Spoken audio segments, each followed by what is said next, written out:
Hey, thank you very much, Valley. It's a pleasure to be here once again for the closing action of this week. Stokes is going to be my co-commentator as usual. Stokes, how are you feeling about this matchup here as we get ready to take a look at Beast Coast versus Astralis? Man, I am so very excited. Really today it's about what can Astralis bring to the table up against Beast Coast. They're up and coming right now. They're looking really good, but for Astralis, we can't say the same. We've seen a lot of stuff from them in the past, and right now, I think we just want them to get back to their former selves.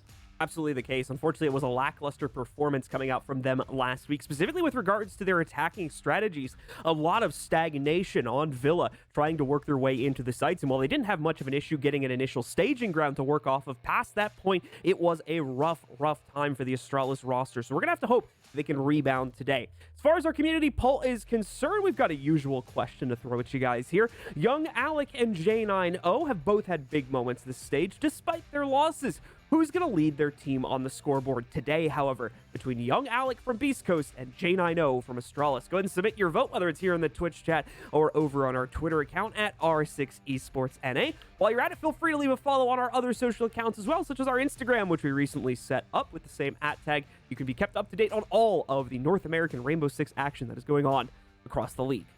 Yeah, a solid one to start off for you and me today here. And really, it's going to be a difficult one, honestly, because J9's got the track record. Young Alec, he's just been playing so well this stage. I think he surprised quite a few people. Obviously, his fans from Challenger League expected this, but you never know what's going to happen when people come to this stage and, what is just going to go on at this level of competitive play. But he's played lights out thus far this stage, and he could have yet another good game here today. But you could say the same for Astralis. I know Stage 3 has been a struggle for them so far, but, I mean, even in recent history, just as early as last stage on Kafe, they actually ended up winning this map against Oxygen in an 8-7 victory in overtime, and that was with the exact same roster. So I think they have an opportunity. The real thing is that, just like Jacob was talking about earlier, it's about survival, and it all starts right now. It has to be round to round and what they can get done with this.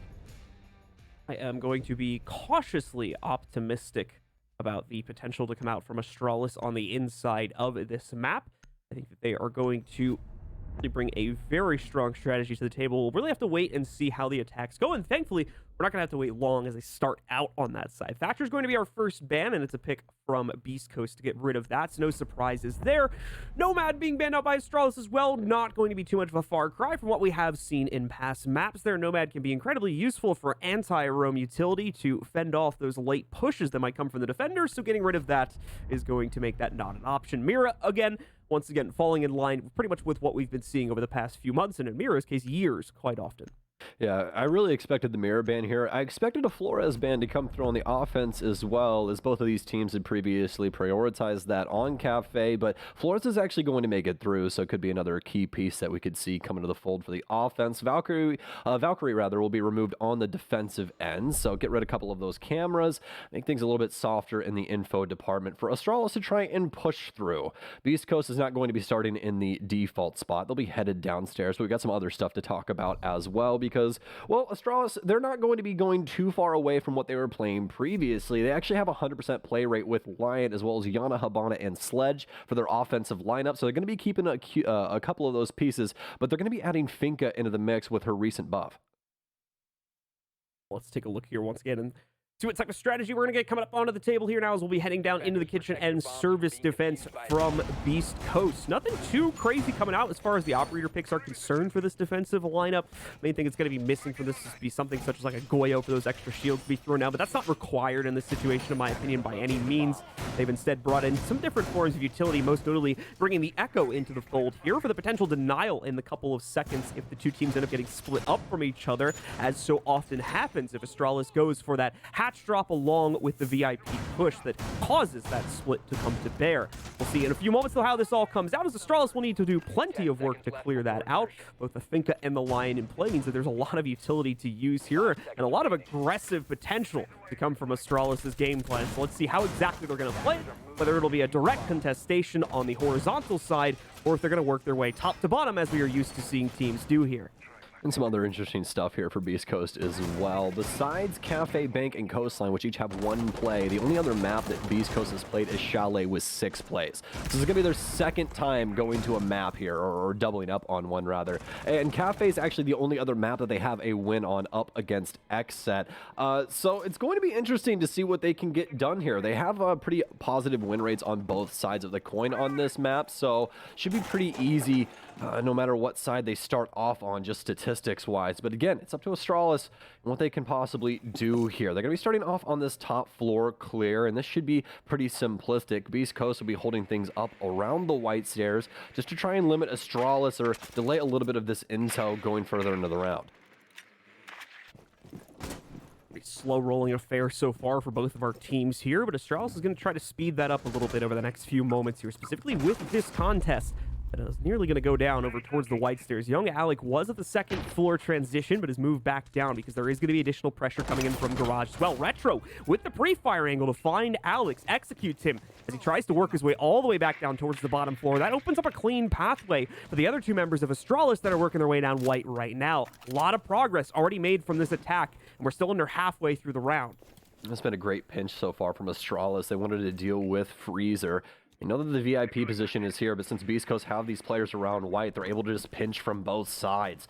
Reach open garage is give them that angle, be able to abuse the stairwell, be able to get that first pick onto Alec. Now for Beast Coast, it's slow things down, try and get this man count back into your favor. Astralis still has all this utility to deal with, as well as plenty of time to be able to break up this floor and really start taking it to these defensive members. It's where a lot of these anchor positions are going to come into play, specifically around the bunker area. No ranged soft breach here for Astralis, so they won't be able to get the angle to abuse that space. So it could be a safe space for Beast Coast later on down the line, but they're still sticking to their guns, especially around the VIP space here. Iconic's going to take down Sip, and things are getting all the more difficult, especially for Anthony, as he's just getting hounded upon from these stun grenades. Iconic's going to be able to get one, but he gets immediately refragged from Fozo inside of the site, though. Retro, he'll double down. J9, he'll add on to things from the ceiling.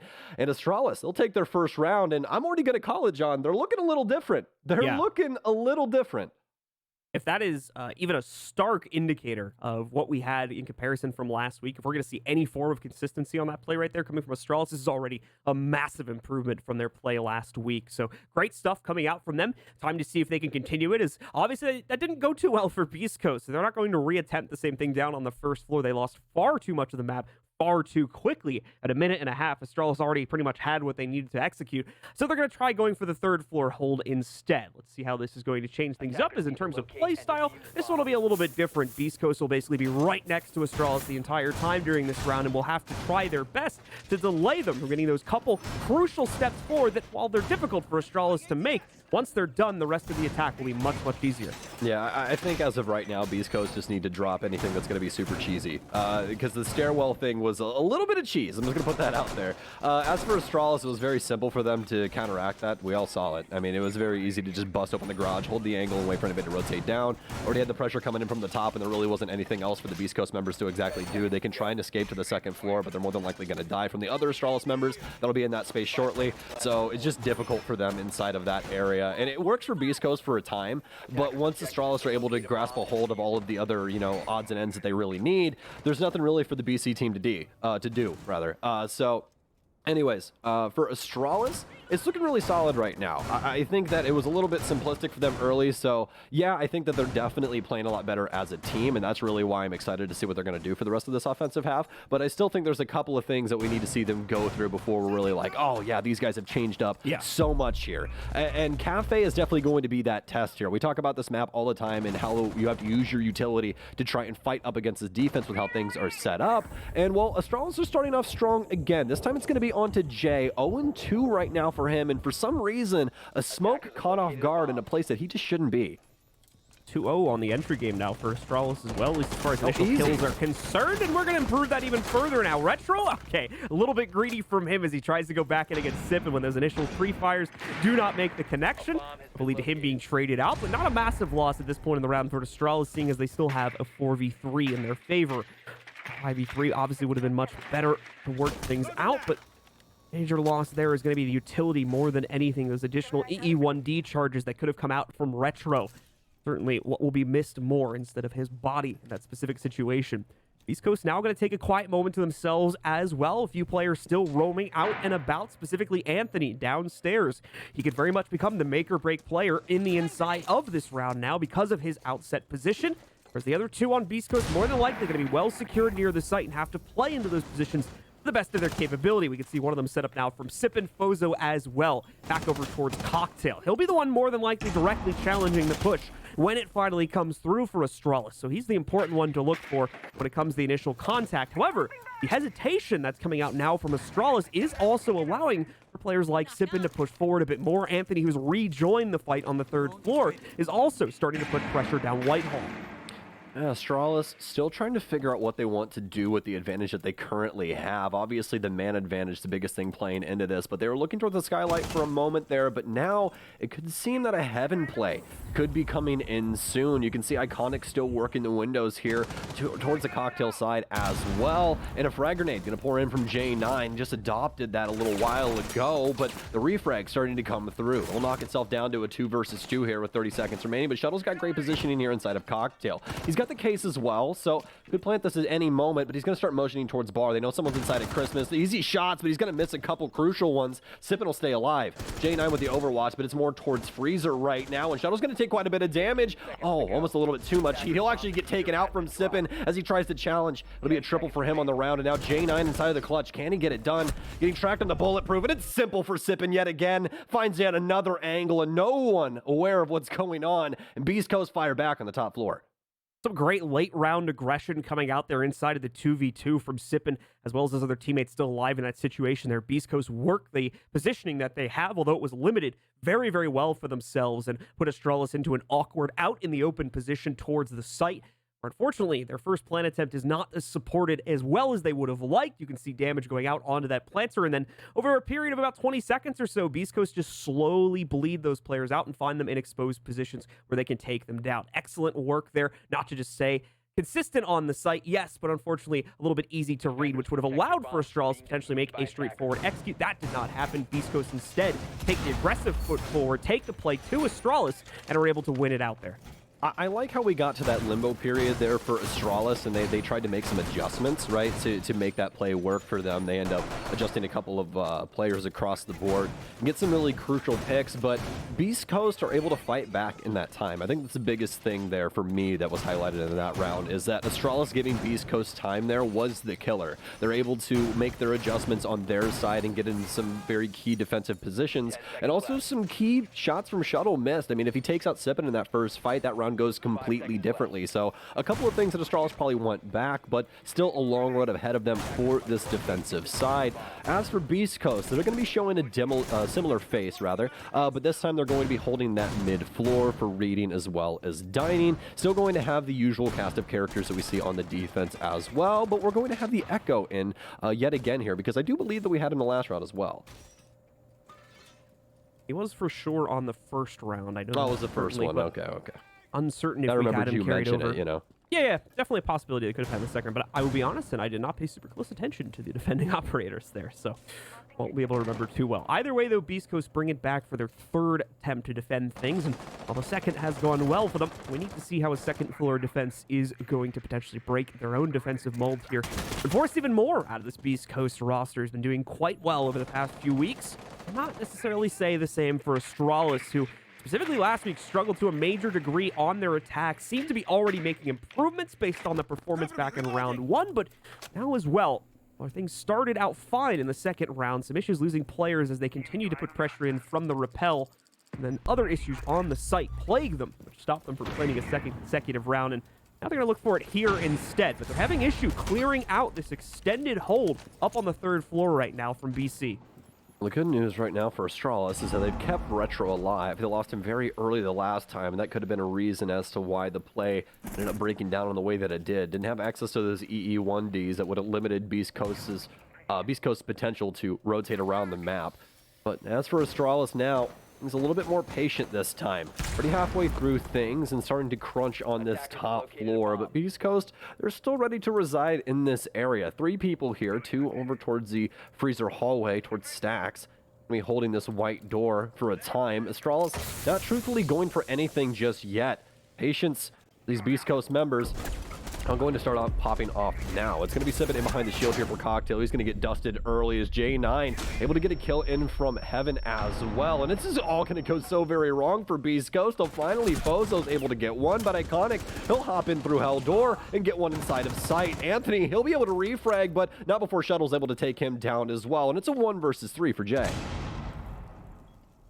Shuttle continuing to look for Jay at this point, but Jay, unfortunately, going to be a little bit more elusive than it would first appear. As you can see him moving around fairly quickly. He's going to go onto these Echo drones now, see if he can use them to get intel on where the push is coming from. He's obviously going to be very careful about this, as he'll be immobile while inside of them. But thankfully, in this situation, he reads it correctly. He's probably getting fed some good intel from his teammates there, too.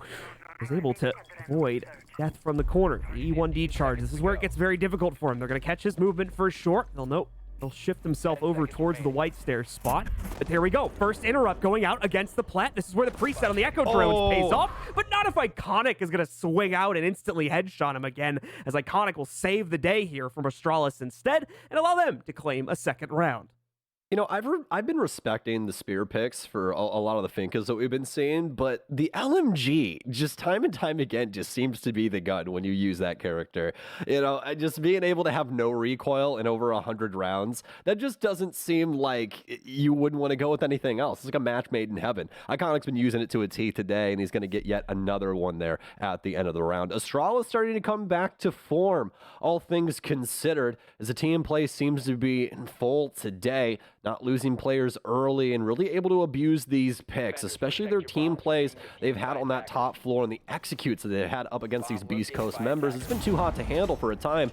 Although Beast Coast in that second round obviously able to fight back. They're going to head back to the kitchen now that they had on the first round where we saw that Echo instead of the second one, like we said earlier. So Jay will be back onto that. I'm hoping that we don't see this hole around the white staircase again. That's what we saw the last time, but as we talked about it previously, there's really no escape for them at that point. If you want to get into the second floor, that's not really a safe space. Yeah, you can try and hold space, but you're more than likely going to die to the offense anyways, and that's why we usually see on those extended holds where the defense will actually end up popping the freezer hatch so they have an area to drop back because white stairs is so unsafe. So for Astralis, this is more than likely going to be checking things out in a very similar fashion, but for Beast Coast, I'm hoping to see something a little bit different. Well, let's see if Beast Coast are going to potentially change the shape to any huge degree here. We've got Astralis working their way out. There is going to be a bit of an active contestation going on for Beast Coast up on the second and third floors, but this is more just poking than anything here. No long-term commitment more than likely going to come out from either of these positions we've seen so far. Astralis, of course, is going to work plenty on droning most of those positions out regardless. It's going to be a bit difficult for the Beast Coast players to find their marks as a result of that. The more to be caught potentially sitting over here, although Anthony's certainly trying to distract away from Alex's position there behind the bar itself. Unsure if the drone went deep enough to be able to see him out, but he is going to be prepared for the fight now after they have been flushed away. Speaking of things getting flushed, one player does drop down into the red hatch area, and Alec, I believe, has heard it. He's going to try to move forward to catch this player. It's DP fire, and both of them are going to get brought incredibly low. DP fire, unfortunately, the loser out of that situation. Now neither will be able to get the kill. They both are going to try to chuck explosives at each other, but the attack wins the race in this situation. DP Fire survives that fight, but just barely at a sliver of HP here. And now Astralis need to move beyond this point. That'll be their next task. Astralis playing so well off these EU1Ds right now, able to get the early read onto Alec. He makes an aggressive play for Red that honestly I thought was going to work out, but just couldn't get the SMG-11 to land. And frag grenade comes in from J9 at a perfect time, in part with that EE1D as well, able to hold him still inside of Hut. And now Beast Coast down a member yet again, but a lot of damage dealt to DP Fire and no way to heal him up, although Iconic is going to mark my words, actually, as he will be back on the Finka here. Hasn't dropped that one just yet. Still got to get used to having that thing in the mix. I mean, it's been such a long time that Finka's been in the game overall, and now that she's finally getting comp play, I mean, it's really nice to see, but still something to get used to at the end of the day. So going to have some options in the healing department for DP Fire, so that's going to assist them going into this last minute. But speaking of that last minute, there's a lot of stuff to still get done. Look at all of this flooring that shouldn't be here, J9. We need somebody with a big hammer to come in and break all of this up. This is going to be a very, very quick build-up towards an execute. No time to open up that hatch either, meaning they're going to have to directly swing downstairs here and hope that J9O will get a winning angle or two so that they can prime the site for that even slightly easier bit of an execution here. Team's going to run forward. DP Fire does spot out one of the Yokais, but Sippin as well is going to have the cross covered from the front door, meaning another member of Astralis could get cut off before they have a chance to contribute here. It's going to be Iconic as well, but Sippin cannot meet his mark. He's forced into the corner as every single nade under the rainbow is going to be thrown his way. Astralis did make an entry over towards VIP. Sippin's able to hold while completely blind in the meanwhile, but DP Fire will exchange. It's now Sippin and Jay in the site versus all of the attacking. Oh, no. What are you doing? Shuttle trying to shoot the Yokais. He shoots his teammate in the butt instead. Plant trying to go down onto the ground. Here's the attempt from Shuttle. There we go. It's the interrupt from Beast Coast as they take the round instead. Oh no, I feel like I'm watching Border again. Oh, this is, oh man, that's, you hate when it comes down to that. You just do. When it comes down to an echo play after such a solid load time execute for Astralis, it's just not meant to happen that way. But no one hearing the Yokais. And the biggest thing there for me is that the Yokai goes to the ceiling and then Retro just stares at the thing. He's like, I don't know if I'm supposed to shoot it. I don't really know what happens. And then the guy turns around and stops the plant. Like, oh, that's just so unfortunate. But Beast Coast are going to steal one away. It's going to be 2-2 now. As Astralis, honestly, they're going to lose a round that they more than likely should have had there. It's going to be reading room defense now for Beast Coast after they get away with that one. And they're going to be changing things up yet again here. We're going to have Jay off of the Echo, which we saw make some big plays there, although he doesn't have a kill yet. Able to win some rounds for his squad. And now we'll see if he can do it again with this pulse play. Great delay work coming out there from Beast Coast with the third floor hold. Even though the player involved in it ends up going down, I believe it was Jay in that situation there, still is able to waste a good amount of time. Oh, are you talking about Alec all the way up in Hut? Oh, yeah. Sorry, it was Alex up there. My bad. Yeah, whoever was hiding out behind Cigar. That wastes a good amount of time there, and obviously, as we see there, it has immediate ringing effects on the outcome of the round, too, as Astralis does not have the appropriate amount of time to open up their top downs as they work their way onto the second floor and try to set themselves up for that with their sledge and move forward from that point. This combined with a couple of other unfortunate turns of events for Astralis in that round caused them to lose it, such as Sippin coming out on top with the win on his coat check duel despite being completely blinded out from it. Yeah, Sippin has been playing so very well today, and that's just another moment where he's able to make something happen for Beast Coast that shouldn't necessarily be the case. I mean, you even said it. They were throwing everything except the kitchen sink at that guy. I mean, stuns and frag grenades coming in, and he's still able to win the duel against Iconic, who somehow still got blinded as well. I don't necessarily know how that one happened, but with the flash grenades, or the flashbangs obviously getting buffed, it's been a little bit different for these players to try and get used to that based off of the distance, so more than likely just got unlucky when he was approaching the window. But either way, for Astralis, this round is going to be yet another coasting through the first minute and a half, not really trying to get into the building just yet. Obviously, it is going to be that mid-floor defense. We've seen Astralis go for this before. This is where they had that beautiful execute swinging in from heaven, as well as that pressure across from bar to get that nice pinch onto these members. And I believe they ended up getting two earlier on here before transitioning that into a nice plant down low. Also had a flood in from Iconic for the hell door. So we'll see what Astralis can get done this time around. Astralis at the moment taking their time with the initial clear here. Yes, they do have that third floor staging ground, but this is where we've seen them getting stuck more times than not. Even in that last round, we saw that issue come back in a big way as they were able to take top red, but had issue moving beyond that, specifically down to the first floor. Half the round now gone, and similar amount of control still needs to be taken by the Astralis roster, but they are working on it, as you can see, trying to swing in for some pressure. I believe this is just going to be the Gemini here. Yep, so just the scout moving forward to try and spot out Alec, and they'll succeed in that duty. But in terms of actually pushing out against this, still a bit more work to be done, and a bit more utility from the defense to stop that. As you can see, one of the Toxic Babes getting chucked down. I do think that that is the last one, and indeed it is from Anthony there. So no more will they be able to hold it off after this. And even worse news for Beast Coast. Now they lose the first fight yet again, as Fozo will go down to Iconic, who's continuing to sing true with these bullets to make sure that they get the first strike going. There we go. Now Anthony finally going to have a chance to strike on his own, as he's going to tear things apart on the Whitehall push. 2 kills going into his favor. Had to wait a while to get it, and costing him a couple teammates, but the job is done. And now Beast Coast controls the numbers game yet again as we go down to a 3v2 with just 35 seconds left.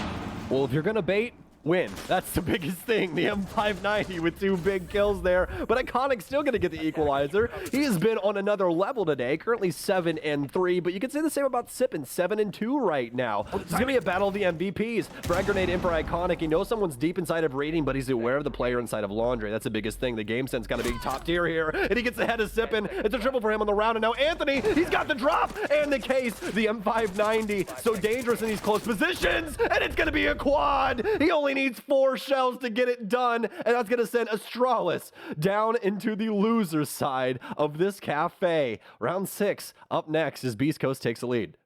Fortunately, you can't beat a shotgun with a sprinkler, so yeah, so that's what that thing sounded like anyway. But we are going to see Astralis falter despite the great entry work coming in there from Iconic, and really cannot overstate that enough there. Iconic doing some fantastic work to try and keep the team in controlling status throughout most of that 5th round there, but unfortunately all for naught at the end of it there due to the great work coming out on the shotgun from Anthony, both upstairs and in the dying seconds from that corner. I mean, it's just super unfortunate because honestly, just based off the positioning there for Astralis, you know, it's kind of a gamble just dropping things in through Laundry with no one really looking into that. I mean, to be honest, you knew Iconic came through the hell door, so I don't see as to why you wouldn't rotate towards that and probably plant inside of that space because you know that area was just walk through. Obviously, with Rainbow Six, the intel gets old very quickly, and what I mean by that is, like, you know, if you see somebody someplace 5 seconds later, they could be basically anywhere on the floor that you're on if they sprint somewhere. So, like, based off of that, knowing the defender's positioning down low, they didn't really have it. So just dropping into Laundry or going back to the other space, yeah, it's a little bit more risky, or to drop into Laundry. So I understand what it's a little bit more risky dropping into Laundry, but it's still like a very straightforward play for the offense. I just think that he more than likely should have went back to try and assist Iconic in that, but that's neither here or there. You know, that's a little bit nitpicky. Either way, for Astralis, it's just coming down to those crunch moments where they're not able to get things done, and that can be inside of the team play or really just how Beast Coast have been able to battle back. They just let this shotgun constantly pop off inside of that round. Anthony with 4 big kills there just based off of his positioning, especially around White Hall. They didn't know that he was there. They approach it and things just all go wrong.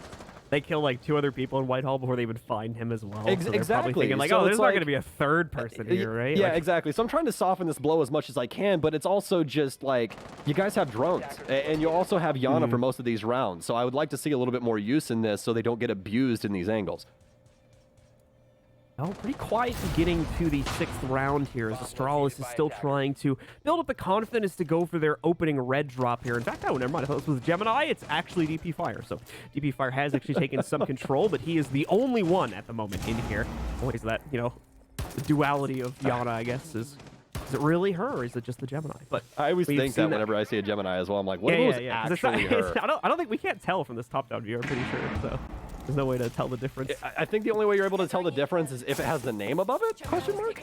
Oh, I think that's it. Yeah, that's how you can tell it. I'm trying to remember. There is like one thing that we can use from time to time. Obviously, if you see the other silhouette, that helps with it too. Astralis, though, building towards this, starting to open up some of the reinforced walls that Beast Coast have out, but in my opinion, nowhere near ready to move in for an actual execute right now. This is still an intel gathering phase more than anything for Astralis, as they try to work their drones and work their players into positions to execute on the players that they spot out with those drones. But so far, just a whole lot of posturing and not a whole lot of anything happening just as of yet here, unfortunately. But I think that that is about to change over the next few moments. Once again, drones are rolling in. We've got more and more players from Astralis starting to build up. It's only a matter of time before they start putting the pressure in. We could see that at least going out against Alex there. A frag grenade goes nearly on top of him, but only knocks out about half of his HP. He's going to be able to maintain that position as a result of that.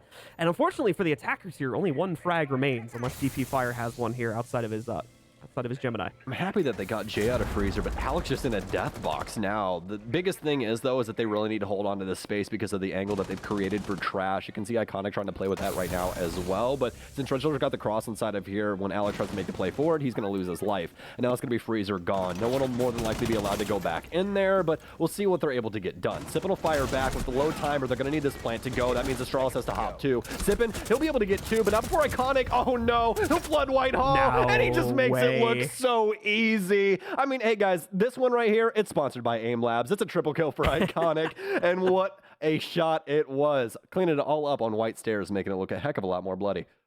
That reload is probably being regretted by Sippin a little bit there as he tries to swing into it. I'm unsure what his ammo count was, so I don't want to judge him too harshly for it. Might have been forced into it, but taking a quick look at it now there, it looks like he might have had a little bit more left in it. Regardless, though, leads to his death and allows Iconic to swing through the rest of the defenses following that, and now allows for Astralis to tie things up at 3-3 here. Both teams locked in a dead heat as they switch sides, and Astralis probably going to be a little bit concerned for this. The most promising part of Beast Coast's performance, at least last week in my opinion, was their attacks. They looked far more coordinated than we had seen in previous weeks so far here in Stage 3, and I would imagine it's only improved since then, given how well it went for them last week. So that's going to echo forth here onto Kafe at all. Astralis is going to have their work cut out for them on the second half.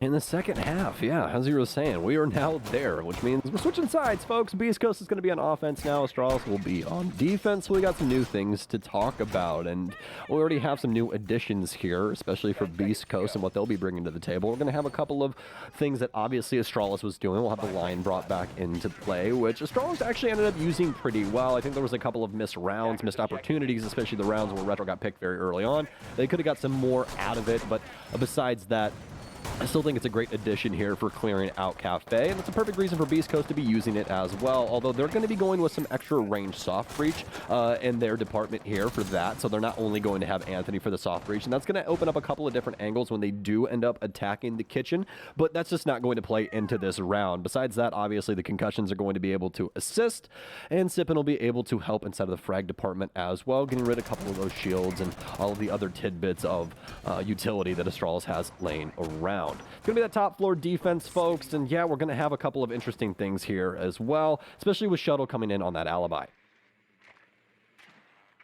Once again, though, just like the end of our first half here, things are going to start out quite slowly inside of the first minute here, with Beast Coast primarily just working on the drone game to try and figure out if there's going to be any extended stragglers from Astralis that they could possibly take advantage upon and knock out in the opening moments.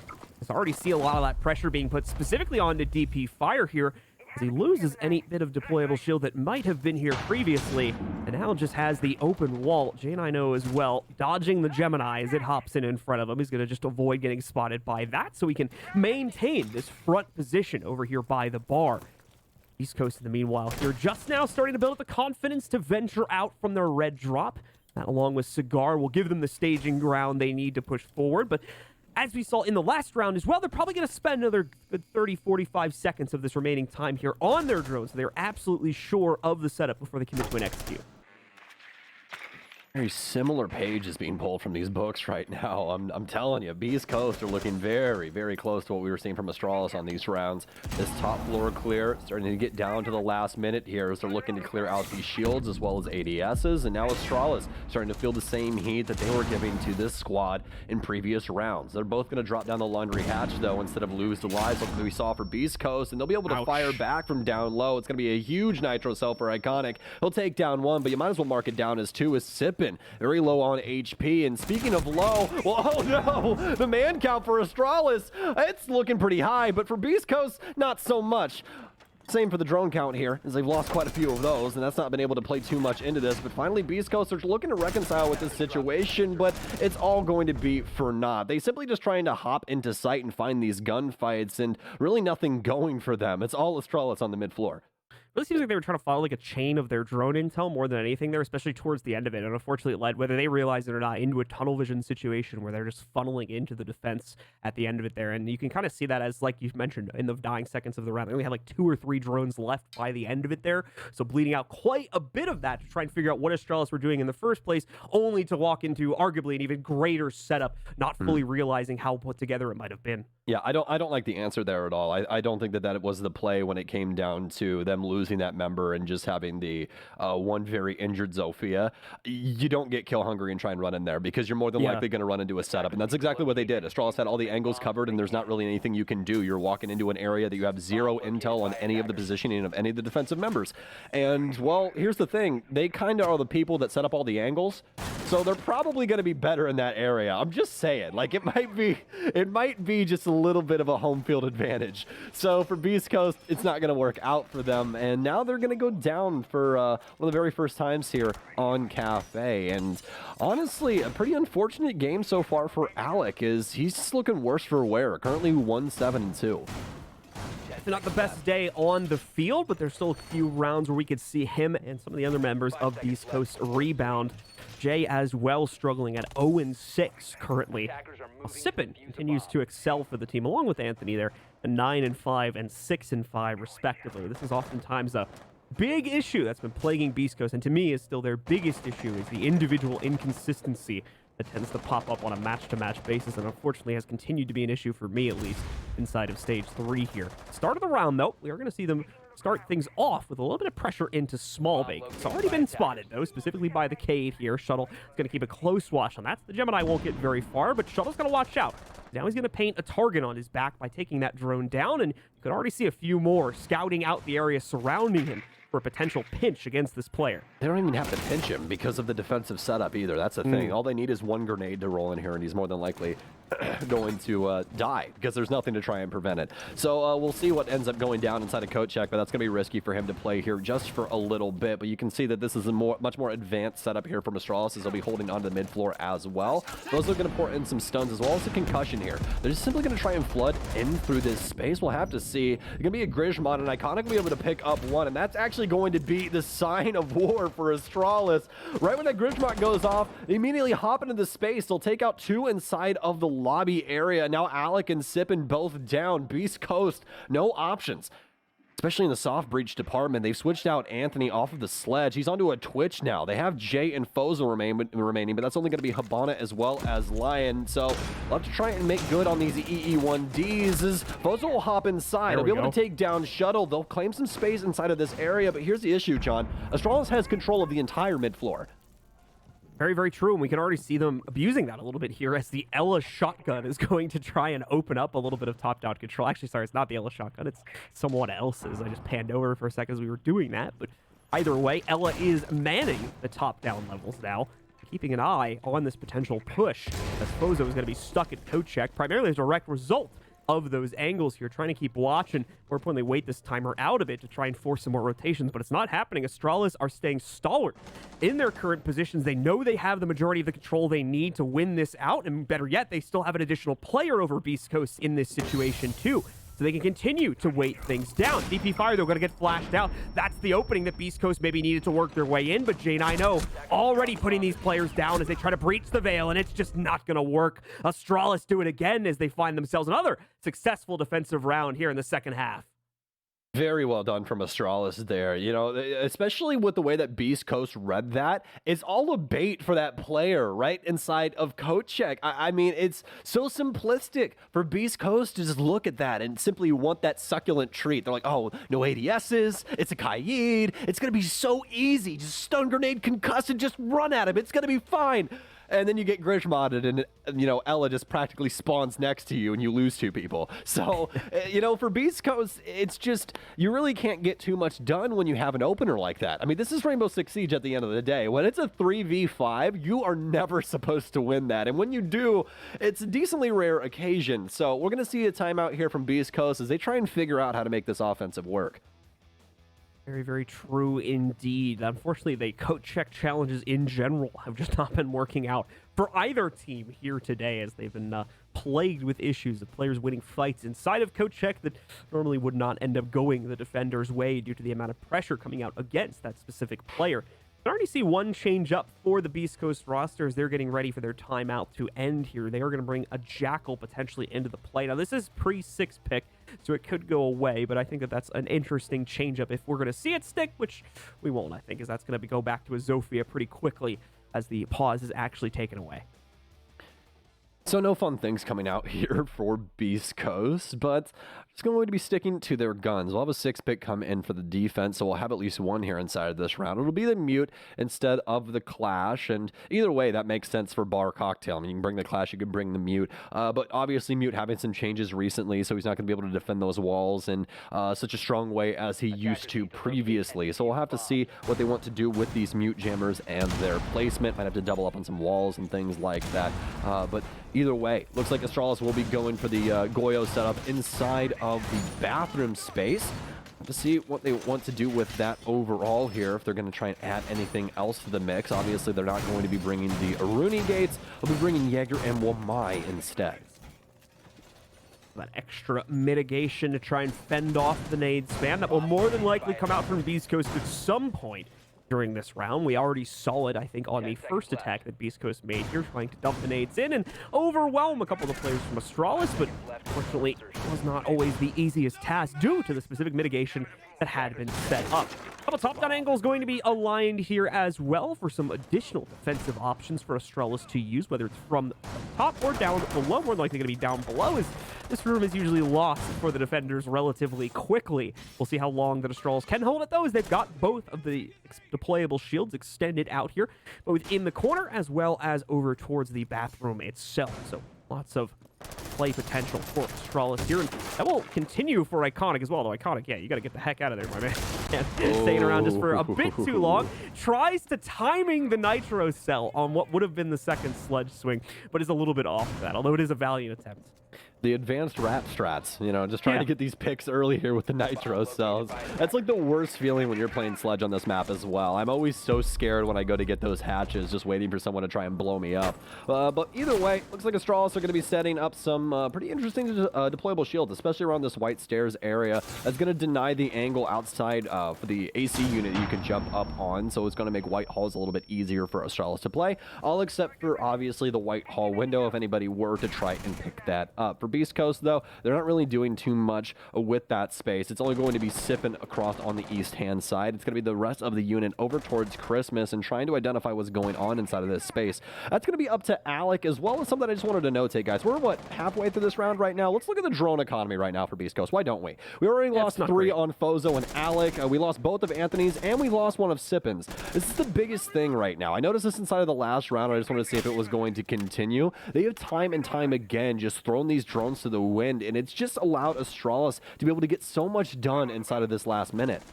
Even more dangerous combination when Beast Coast seem to be fairly heavily reliant on the intel from those drones to get their executes done here. So we'll see how true that is in a moment, because like we're seeing again, the count continuing to diminish itself as it goes lower and lower. You're going to see probably a bit less confidence come out from Beast Coast, just because it takes them longer to reassert where these positions are going to be played from. That kill right there from J9O is going to be absolutely massive. Not only does it drop a player on Repel, it drops the case outside, down on the ground, meaning someone from Beast Coast has got to spend a good 30-40 seconds going to get that thing, and that is going to drain the time bank in a huge way, remove the player from this execute entirely as well. So here we go, they're back at it, they're pushing back in again, but what can they get done with 30 seconds left? And as Stokes has already mentioned here, and myself as well, the drone count very, very low. More than likely, they don't have enough to gather the appropriate intel on the back line here. J9O ready for the initial defense, but he will get traded out quickly by Anthony. The rest of Beast Coast now moving in with freezer control. They have the plant opportunity they needed. Let's see if they can get it down, though. Bozo will commit, but no, he'll be denied. Retro comes out, and I believe gets all 3 of those final kills. He shuts down the push pretty much single-handedly. Astralis definitely around going their way. Poor Beast Coast. They're so down on drones that they have to make Alec be a drone. He just crawls on the ground trying to find some info inside of Cigar, and they just can't get anything done, John. You know, this is the demon that is Kafe. This is why for a long time now, whenever we come to this map, I'm like, okay, this is going to be the test on people's utility. Because when you take too much time on Kafe, you simply just lose the round. Like, there's really nothing that you can do when the defense just has utility stacked to the ceiling. So it's just unfortunate for Beast Coast right now. They're just executing on way too low of time with way too low of intel, and there's really nothing else besides it. So Astralis only one more needed to close this one down and seal their fate, at least as far as today is concerned here. Beast Coast now need to run it up themselves and try to pick up 3 additional rounds. That's just to take it to OT and guarantee at least 1 point from this matchup, as well as steal one, potentially from Astralis here. We'll see, though, if that job is going to be in the cards for them at all. We're going back to the second floor site, and this was arguably the most one-sided round in favor of Astralis yet. So Beast Coast will need to bring some very big changes to the table for this attack if they want any hope of holding on. This is one of the hardest to watch Beast Coast games we've had in quite some time. I'll definitely put that out there. You know, especially when you're looking at it from like the hard breach perspective and some of these, you know, cast of characters that we think should be just blowing people out of the water right now, especially for Alec, you know, 1-9-2, but you can say the same thing for Jay. You know, he's 0-8-2 currently, and besides the round that he had with Echo, he really hasn't gotten too much done. So he's gotten Beast Coast one of their 3, but he's also in part as to why Astralis has gotten so far ahead. So it's like, you know, really, how much are you doing inside of the game? It's just very difficult for Beast Coast overall right now. Either way, difficult as it is, they do need to carry onward here and try to close out this upcoming round. Astralis seems very much ready for the challenge themselves. They have another extended hold up here on the 3rd floor. Quite an aggressive one, too, as you've got J9O leaning all the way in to potentially try and catch someone peeking in through the sunroof. But as you guys can see, won't be much to catch there. There will be a Gemini coming down red hatch. Those that will be quickly dispatched of. As once more, Astralis is doing fantastic work to deny most, if not all, of the intel game coming out from Beast Coast in this opening minute or two.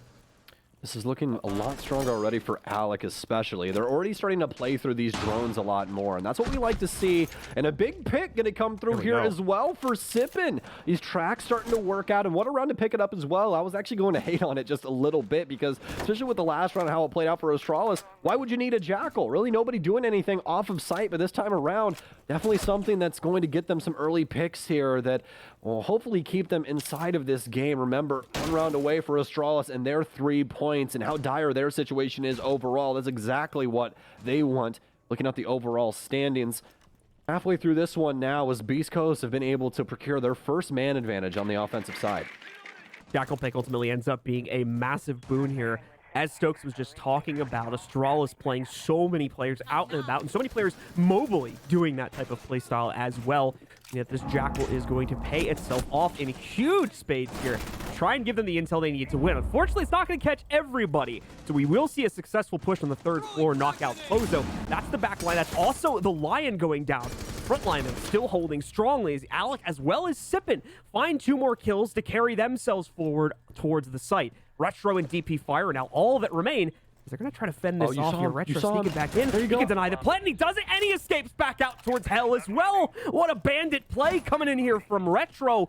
DP Fire can still assist as well, and there's only 40 seconds left for Beast Coast to correct this error. Nitro going to go down so the DP Fire can have a top-down angle. Retro will use that sound cue to mask his own push back in. This time won't be able to deny the plan itself. Spots out a player, but it's not going to be able to execute them. Instead, it's going to be young Alec that gets the job done as DP Fire trades one out from above. He's got to go on a predictable rotate, though, down through this hatch, where they will be able to catch that very, very quickly after he fires these shots out. Into the site now to try and challenge the first player towards dining room. Needs to find them on the ground first, but this player, I believe, is looking the wrong way right now. No. Yeah, indeed, Alec with the wrong read initially, but it doesn't even matter. Flips it back around, gets the kill anyway, and shuts out 1 of the 3 rounds that Beast Coast need to trigger OT. So listen, Ubi, I think, DP Fire, you read my mind, man. I was like, listen, I don't think that you need to take the bullets away from the Roni. I don't think you need to do it, because that was just so very unfortunate. But, I mean, honestly, I'm okay with hating on the Roni. Let's just take the Commando because it has the better reload animation anyways, guys. I mean, you throw it over to your other hand. Like, what more do you want in a gun except cool animations? Let's be honest. But either way, Beast Coast are able to actually make good on what they did earlier on in the round, and that's exactly what we want to see. This Jackal, I mean, just pays off in spades. So very well done from Sippin, and a nice adjustment to punish Astralis. They were feeling themselves inside of the early rounds there, able to get away with a lot of picks onto these BC members, but that just threw a wrench into the mix, not able to play around it the way that they thought they could initially, and it was just too far gone by that point for them to really try and reconcile with the situation, although there was definitely that chance. Astralis will have another opportunity to get a little bit less of a dominant site here as they work themselves down into the 1st floor hold. Remember, they won this one largely because of the off-site play more than anything there, them distracting as well as permanently injuring the attack capability coming out from Beast Coast due to what went down over towards Kochek in the following seconds after that as well. So Beast Coast will try to avoid that potential snafu this time.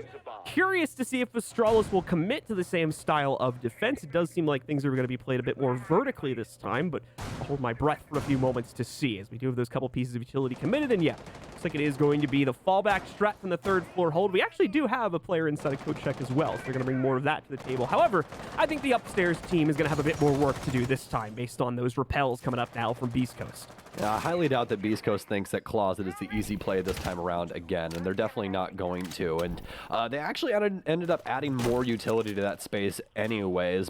Past the Grishmont mine, they also brought Wamai to the table, and that's the space that Shuttle will be playing and adding discs to over time. So it's going to progressively get more and more difficult. The Beast Coast really focused on the second floor here, and they have quite a few members between the second and third floor for Astralis currently. Quite a few of them around the cigar area. They're going to have to deal with the M590, so going to be pretty fun when it comes to these close quarter battles. But is he going to read that Alec is close? And oh my god, look at that range. Just takes him out with a singular shell. Alec no longer existing as this terrible track record from the day continues. Iconic, he'll add to it, and now Astralis, they found their round. Now they just need to win it.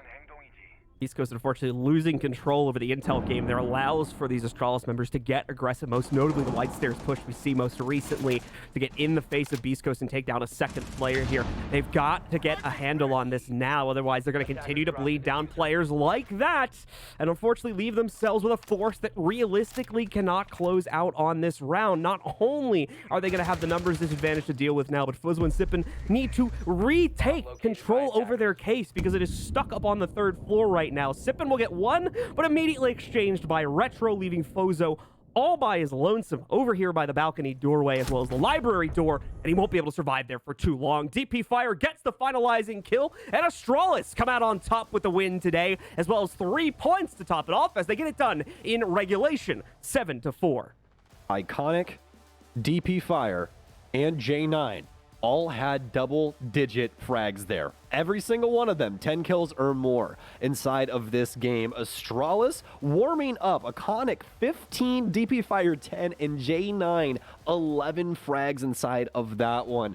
Not only was it done inside of the strategic department and the way that Astralis picked apart these offenses, really dealing damage to that, intel department, but it was also done through the frags and the way they played around this map. Masterfully done from Iconic on the offense, but then we see the entirety of this Astralis roster come to light on the defensive side, and what a defensive side it was. Astralis take things here on Kafe. Yeah, whether it was the repel play on the initial rounds on attack from Iconic there, or the aggression from the defense, him and quite a few of the other members on this team had a ball today when it came to those swinging plays to put down a large majority of Beast Coast player count before we even got to the meat and potatoes of the round quite often. A lot of times, these types of plays coming out from the Astralis members and working, more importantly, but it's just within the first minute or two, leaving them without either the defense to hold on to what's left in their sight in that final minute, or to actually put off an attack, as we see in that last round there. Well, unfortunately, they lose the case, and just way too chaotic of a situation for them to get control over. That happened far too many times, and is what led to the loss today here for Beast Coast. But ultimately, that excels Astralis forward and is going to make them feel at least a little bit safer about their current position here in the NAL by finding that win against Beast Coast. Oh yeah, absolutely. They have to be ecstatic about these 3 points that they've gotten. But I've also got a little thing to say about Beast Coast really quickly. I mean, it's just very sad for their situation, because I thought today going into Kafe that they were seriously going to have something to show up against Astralis, but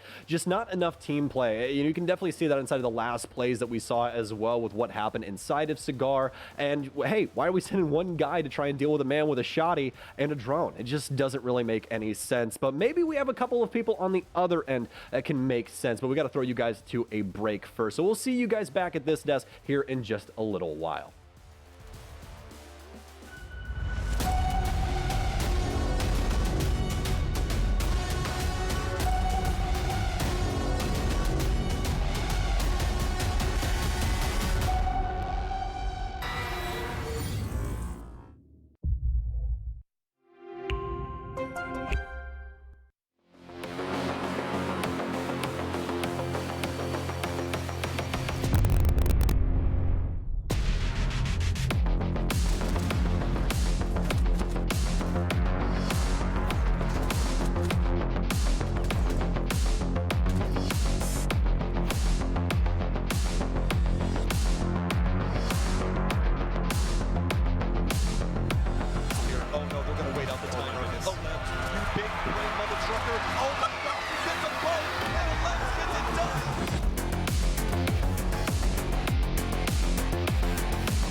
What does it take to call next?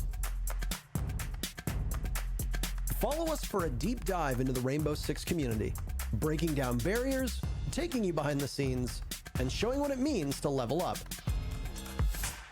If you want to get better, try reviewing your game footage. Insights.gg's game capture tool makes recording and reviewing fast and easy. With no lag, automatic recording, and instant highlights, it's never been easier to learn from your gameplay. Try it for free at insights.gg today.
Welcome back to the NAL, where, yes, we're now on the desk right now because I actually have a special interview with the man whose gameplay is hotter than his hairstyle. It's going to be the one and only, the IGL for Astralis, King Iconic. And Iconic, if you can hear me right now, first off, what's going on, man?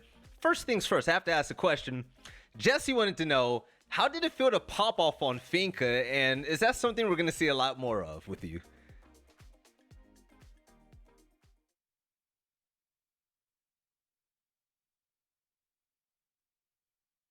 So that's how that went. All right, now also with Dark Zero being the last game left for you guys right now, you guys have a bye week. In the standings, you're not exactly where you need to be right now. What is the current mindset in order to go into that game and just make the most of your season?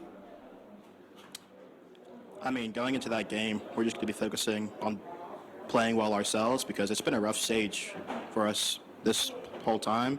And we've just learned a lot about ourselves. We've grown a lot as players. Even with me coming up, like trying to IGL, it's just been a very tough learning curve for us. So that it was unfortunate that hit us this last stage, but we're still going into this last game optimistic of wherever we can finish, and then invite quals after that. So. Now, Iconic, last question right now. Basically, throughout all the struggles that you guys have had this stage, I mean, let's be completely honest. We all believe in your team. We don't, there's Astralis love everywhere when it comes to Rainbow Six, especially in the NA, right? You guys have struggled this season. What has been the biggest things that you guys have been working on together as a team in order to really get there? Because we know that at the end of the day, you guys are legit top 4, top 5 team, and you want to make it there next season. What are a few things that you think personally, especially as IGL now, that Astralis needs to work on in order to get to that level of standard that's expected? I mean, I think for us, it's just our team play. When we're all playing as a team, we're working well, we're small talking in rounds, and we're keeping our comms alive. We play better than when we don't, and when we lose, we just let our gun skill kind of shine through, and we just have to keep working towards that great team play. So that's what we'll be pushing for during this off time. All right, Iconic, I'm going to leave this last part here just for you. Give some love to the fans. Give a shout out to the family and friends that are watching from home. And give us a reason why we should tune in next time to watch Astralis hopefully beat Dark Zero and just make a statement towards the end of the stage and the season. I mean, first of all, I got to shout out my parents for supporting me throughout this whole journey. It's been amazing. Then I got to thank Astralis for giving us a chance to, really grow their brand and play for them. And I know it's been a rough stage 3 for all the new fans, but this is just a start, and we're going to keep grinding day in and day out to get better and really grow as a team and really prove that we're a lot better than we showed at this stage. So hopefully you guys will stick along for that, and we'll see you guys in 2 weeks versus Dark Zero. You know what, Iconic? Keep grinding. I believe in you and your team. By the way, seeing you guys in the Astralis outfits actually looks beautiful, man. It's sexy. Keep rocking it. Kill it for the last game that you have, and we'll see you next time you're on main stage. You take it easy, and congrats on the win. Thank you, Valley. Take it easy. No problem.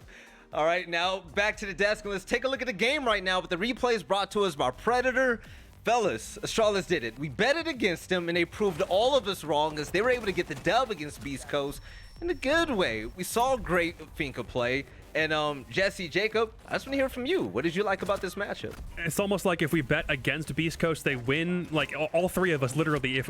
I'm waiting for Jazzman to post another one of those screenshots to Twitter later, being like, "Well, you bet against all of us." Like this time we did, but Astralis came back and won. I thought this would be an instance where if Beast Coast did really good and then shifted over to attack, that they might win in spite of this being Kafe. But I was proven wrong.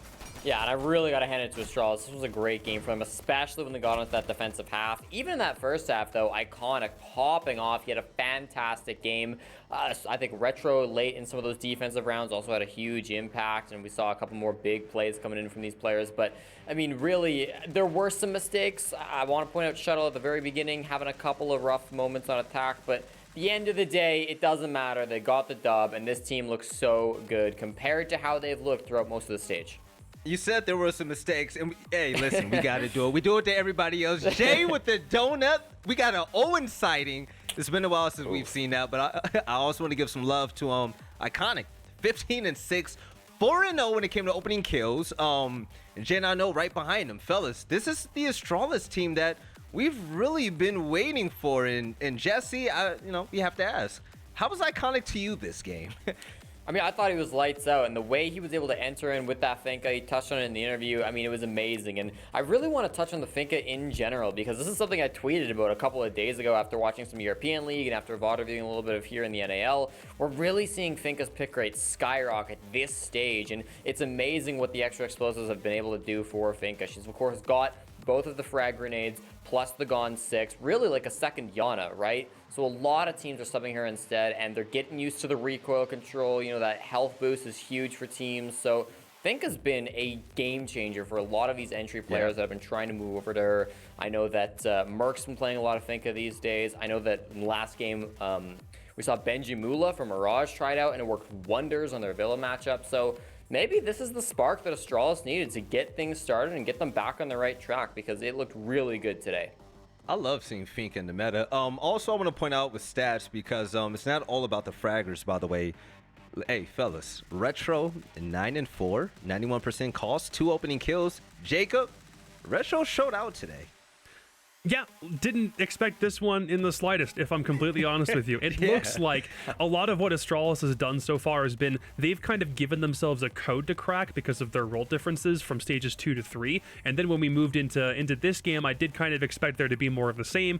Shuttle, we highlighted him earlier. It's still kind of there where we expected, but he was also playing into his role pretty well. Shuttle had a really good time giving Retro the ability to do what he does best in that flank role. 91% cost, especially, as a really nice stat to kind of pad your own with, which is nice. But I don't really know if this is sustainable for Astralis, but if it is, man, this looks pretty good. Now, also, Jacob, we got to show some love to our boy Sippin as well, even though the team did lose on Beast Coast. Hey, Jacob, second time we caught out Sippin on the desk, and what did that man do? It looks like every time we call Sippin out, he does good. So maybe we should just do this more. Hey, Sippin on OJ. This man, since Challenger League, has always shown really good signs of promise, falling off a little bit at different points throughout the year, but having a 13-kill game in this instance, even in a loss, is still really good. I think did he have the most kills of anybody in the lobby? Did he surpass everyone on Astralis? No. Iconic was king. Iconic. Well, I mean, it was Iconic. No, that's true. But still, it's nice that Sippin's able to have games like this even when his team maybe doesn't or isn't able to keep up to the same standard that he himself is setting. We talked about it before this game started. If they want to do well, especially in a defensive capacity, then he needs to be someone who steps up. And to be fair, it was a 3-3 half, and he was pretty instrumental in ensuring that it didn't go even further in the attackers' favor back when Astralis were the ones attacking in the first half. So yeah, Sippin had a really good game today, and that should be noted. And I do want to highlight as well, like, we talked about his opening stat before this game and how that really needs to be improved, especially on the defense. Did still go negative on opening. One of those opening deaths was on attack. One of them was on defense. But I did feel that on defense, he was kind of letting that roam game go to a couple of his other players instead. I mean, Alec was out there quite a bit on the roam. He wasn't playing as much Jaeger, so we talked about how that kind of has to be shared around to the rest of the team. So, I like the little adjustments, and it seems like it is helping out Beast Coast. Ultimately, though, that attacking half was the big problem. Yeah, the adjustments are working. Do love to see it. Now, fellas, we have a community poll question. You already know what it's all about. If you don't follow us on Twitter, what are you doing with your life? Make sure you go ahead and click that follow button. But the question is, young Alec, the God, and Jen I know have had big moments this stage, and you got that right. Who will lead their team on the scoreboard? By the way, before we answer this, Jesse, both of these players really did just, on the tier 1 level, come out of nowhere and just have great games that just stole all of our hearts. But who did you think won this poll? I don't know. I feel like Alec is the one that's gotten all the attention recently. I know I'm betting against Astralis here, but Alec has been a bit of a big name, so I'll go with him. Jacob, do you think that makes a difference? Nah, it's Astralis. Sorry. Astralis? All right, well, actually, you guys are right. That's why you guys are my analysts. Jen, I know 63 to young Alec, the God, the future. 37%, but better luck next time. But fellas, all right. Jesse, we go crazy for upsets, and coming up next, we got X-Set versus Oxygen. Do you think that this game might turn out the way that we expect it to go, or are you hoping for something crazy like last time? Veli, my hopes are high. Don't ask about the expectations, though, please. All right, well, ladies and gentlemen, before we actually jump right into that game and a lot more fun here in the NAL, we actually have a video from Oxygen, and from the looks of it, it looks pretty funny. So I'm going to see what Dr. K and the rest of the team has to say. Let's go ahead and check it out.